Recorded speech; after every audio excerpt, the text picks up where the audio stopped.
Why are we still here? Just to suffer. Every night, I can feel my leg, and my arm, even my fingers. The body I've lost, the comrades I've lost, won't stop hurting. It's like they're all still there. You feel it too, don't you?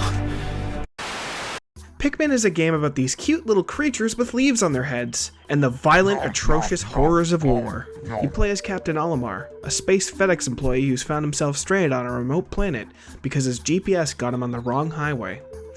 Olimar needs to find the 30 parts to his ship in 30 days, or else his oxygen levels will run out and he will fucking die.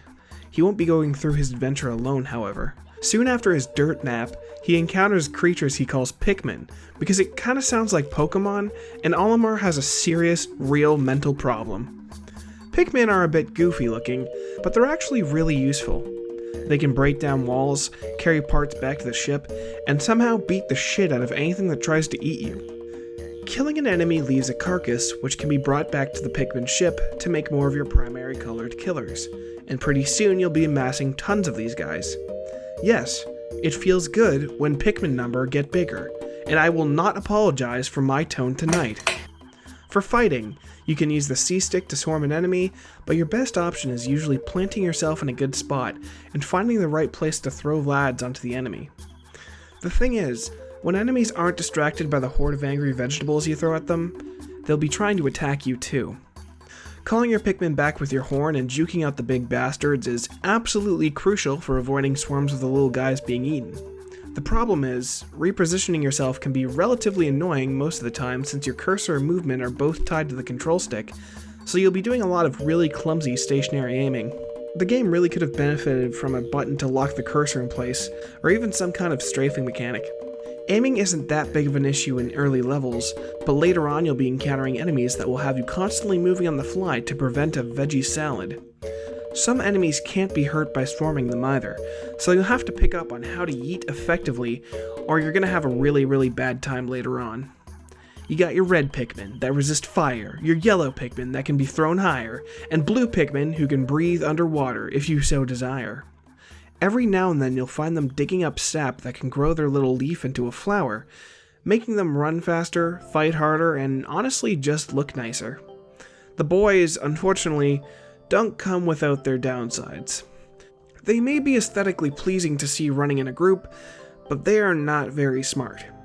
When you're moving, these guys will constantly get stuck on little bits of terrain, dig up grass, and get separated from the group, just randomly trip and fall for no reason, and accidentally drown themselves when they fall in water.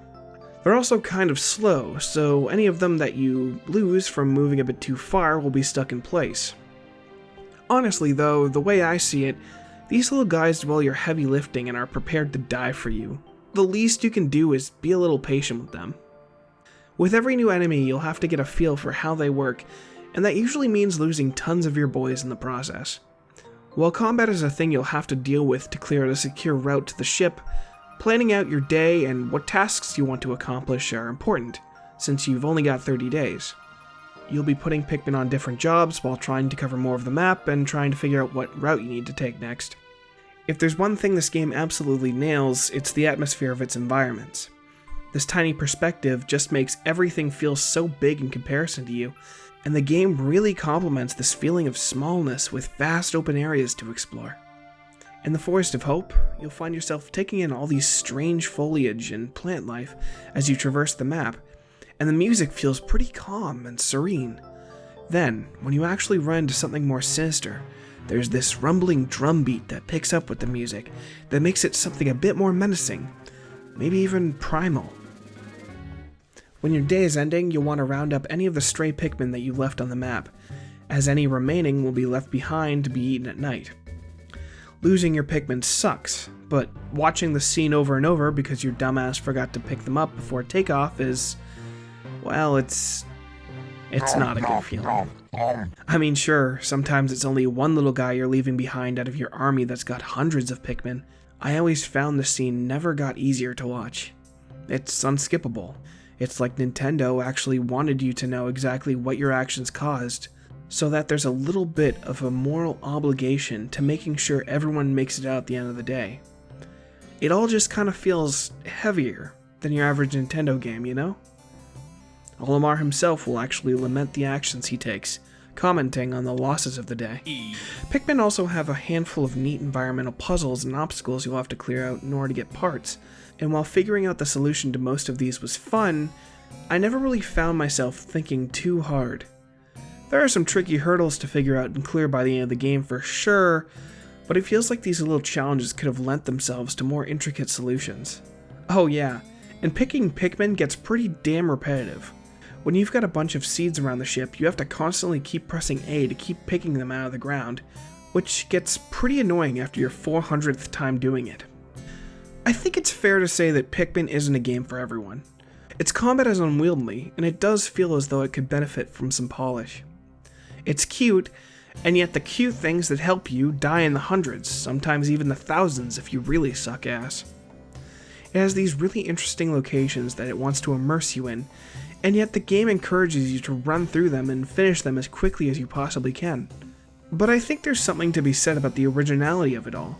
What genre would you even put Pikmin into? It's an RTS exploration resource management game where your weapon is a fucking vegetable with eyes. You can't tell me you've played a game like this, and if you have, shut up you fucking liar, I know where you live. It's one of those Nintendo franchises that's loved by a select group of people that might not get another sequel in its series.